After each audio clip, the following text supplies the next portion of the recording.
Parece que sin duda la manera de educar Jesús a sus discípulos, a la Iglesia, a todos nosotros, de cómo se debe hacer la corrección fraterna, debió dejar tremendamente pensativo a Pedro, al apóstol, porque esto le inquieta y le hace interrogarle. Es una lectura larga y extensa, muy densa en contenido. Nos tiene que hacer, sin duda, pensar a todos sobre nuestra propia vida. Me refiero al pasaje de San Mateo, capítulo 18, versículo 21, hasta el capítulo 19, versículo 1. En aquel tiempo se adelantó Pedro y preguntó a Jesús: Señor, si mi hermano me ofende, ¿cuántas veces le tengo que perdonar? ¿Hasta 7 veces? Jesús le contesta: no te digo hasta 7 veces, sino hasta 70 veces 7. Y a propósito de esto, el reino de los cielos se parece a un rey que quiso ajustar las cuentas con sus empleados. Al empezar a ajustarlas, le presentaron uno que debía 10.000 talentos. Como no tenía con qué pagar, el Señor mandó que lo vendieran a él con su mujer y sus hijos y todas sus posesiones, y que pagara así. El empleado, arrojándose a sus pies, le suplicaba diciendo: ten paciencia conmigo y te lo pagaré todo. El Señor tuvo lástima de aquel empleado y lo dejó marchar, perdonándole la deuda. Pero al salir, el empleado aquel encontró a uno de sus compañeros que le debía 100 denarios, y agarrándolo lo estrangulaba diciendo: págame lo que me debes. El compañero, arrojándose a sus pies, le rogaba diciendo: ten paciencia conmigo y te lo pagaré. Pero él se negó y fue y lo metió en la cárcel hasta que pagara lo que debía. Sus compañeros, al ver lo ocurrido, quedaron consternados y fueron a contarle a su señor todo lo sucedido. Entonces el Señor lo llamó y le dijo: siervo malvado, toda aquella deuda te la perdoné porque me lo pediste. ¿No debías tú también tener compasión de tu compañero, como yo tuve compasión de ti? Y el Señor, indignado, lo entregó a los verdugos hasta que pagara toda la deuda. Lo mismo hará con vosotros mi Padre del cielo, si cada cual no perdona de corazón a su hermano. Cuando acabó Jesús estas palabras, partió de Galilea y vino a la región de Judea, al otro lado del Jordán. Es el apóstol Pedro, es la roca sobre la que Jesús quiere edificar su iglesia, y le hace esta pregunta, una pregunta que va al corazón de la vida cristiana, de nuestra relación con Dios y de nuestra relación con los hermanos.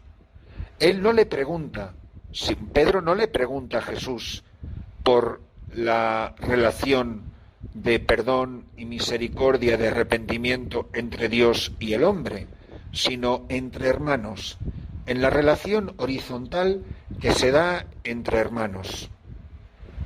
Le dice: Señor, si mi hermano me ofende, ¿cuántas veces le tengo que perdonar? ¿Hasta 7 veces, que como bien sabéis es el número de la perfección? Y le contesta Jesús: no te digo hasta 7 veces, sino hasta 70 veces 7. Es una manera semítica de decir siempre, siempre, siempre, hasta el final de tu vida, a esa misma persona, a ese mismo hermano, siempre perdónale. Y de aquí aprovecha Jesús la ocasión para decir que el reino de los cielos se parece a un rey que quiso ajustar las deudas, las cuentas con sus empleados. Dice que al empezar a ajustarlas, le presentaron uno que debía 10.000 talentos y no tenía con qué pagar. Es decir, Pedro le pregunta por el perdón al hermano, y Jesús cuenta una historia que tiene que ver con el perdón de Dios, aquí en la parábola identificado como el rey. Y entonces le dice: mira, vuestro perdón tiene que ser parecido, semejante al de Dios. Si Dios te ha perdonado tanto, y si Dios te ha perdonado siempre, ¿no tendrás tú que hacer lo mismo? Porque lo que tú y yo le hemos ofendido a Dios palidece cualquier pecado que nos hayan hecho a nosotros. Cualquier pecado, cualquier ofensa, cualquier desprecio que nos hayan hecho a nosotros en comparación con lo que nosotros le hemos hecho a Jesucristo, no tiene ni punto de comparación. Y Jesucristo, que me ha perdonado tanto y que me ha perdonado siempre, solo me pide que haga con mis hermanos lo mismo que él ha hecho conmigo. Mira, lo que ese hombre le debía al rey era una cantidad astronómica, imposible de pagarla ni siquiera vendiéndole a él con toda su familia. Pero se arrojó a sus pies y le dijo: ten paciencia conmigo y te lo pagaré todo. Fijaros que el hombre pretendía pagar lo que le debía, solo pedía tiempo, pedía paciencia. Pero el rey no le regaló paciencia, el rey le regaló perdón. Cuando vamos a la confesión, no vamos a pedirle paciencia a Dios para que nos dé tiempo a pagarle lo que le debemos. Vamos a pedirle perdón, que nos condone la deuda, que nos absuelva de la deuda, que nos borre la deuda contraída de toda una vida. Y por amor, por misericordia, por compasión, Dios nos lo ha perdonado todo y nos lo ha perdonado siempre. Pero si sales de la confesión, por poner un ejemplo fácil de entender, y a la puerta de la iglesia te encuentras con uno que siempre te deberá una minucia comparado con lo que tú le debías a Dios antes de acercarte al confesionario, y no le perdonas, puedes estar seguro de que esa confesión a ti no te ha servido para nada. ¿Por qué? Porque en primer lugar, la confesión, que es pedir perdón a Dios, nos debe de ir convirtiendo progresivamente en personas misericordiosas. Esto lo decía muchas veces el venerable José Rivera.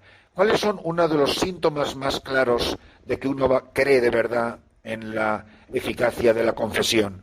Pues que te vas convirtiendo en aquello que Dios te da en el sacramento de la reconciliación. Si le has pedido misericordia y Él te concede su misericordia, es para que tú, a tu vez, te conviertas en una persona misericordiosa. Si yo no soy misericordioso, es que no me creo para nada, o que necesito la misericordia de Dios, o que Dios haya tenido misericordia conmigo. Por eso, el rey se indigna. ¿Cómo eres capaz de pedirme algo que no estás dispuesto a dar a tu hermano? Entonces me debo de mirar muy mucho si eso que digo en el Padre Nuestro de cada día, perdona nuestras ofensas como nosotros perdonamos a los que nos ofenden, si nosotros estamos dispuestos a cumplirlo. Pero si nosotros no estamos dispuestos a perdonar a los que nos ofenden, tampoco vuestro Padre del cielo, dice el Evangelio en la oración del Padre Nuestro, os perdonará a vosotros vuestros pecados. Y Dios se enfada, Jesucristo se indigna. Siervo malvado, toda aquella deuda te la perdoné porque me lo pediste. ¿No deberías tú también tener compasión de tu compañero como yo tuve compasión de ti? Y lo entregó a los verdugos y le hizo pagar hasta el último céntimo. Si yo no estoy dispuesto a perdonar a todos, todo lo que me hayan hecho, a todos, todo lo que me hayan hecho, Dios me lo va a cobrar todo lo que yo le debo al final de mi vida. Si a la hora de mi muerte pido los santos óleos, pido los sacramentos, pido la confesión, y no me he reconciliado con todo el mundo, no he perdonado a todos de todo corazón todo el mal que me hayan hecho, ese último grito de misericordia no me habrá servido para nada. Señor, que cuando yo muera reconciliado contigo, pero que muera reconciliado con mis hermanos. Una pregunta que deberíamos de hacernos todos, y es muy urgente, es: ¿yo tengo enemigos a los que no he perdonado? ¿Yo odio a alguien? ¿Alguien me ha pedido perdón, pero yo no le he perdonado? Hay personas que me deberían de pedir perdón, pero yo no estoy dispuesto a perdonarlas. ¿He pedido perdón a todos los que he ofendido y hecho mal? Por eso, que en la celebración de esta Santa Misa se nos conceda la gracia de arrepentirnos de nuestros pecados, de pedir perdón a Dios, que nos perdona siempre, todo y de todo corazón. Y pidamos la gracia de siempre perdonar a todos, de no guardar rencor con nadie, de estar reconciliados con todo el mundo, de no guardar odio en el corazón, de no guardar enquina ni malos sentimientos hacia nadie, sino estar dispuestos a perdonar de todo corazón a todo el que nos haya hecho daño. Perdona nuestras ofensas, como también nosotros perdonamos a los que nos ofenden. Que estemos dispuestos a perdonar siempre a todos todo.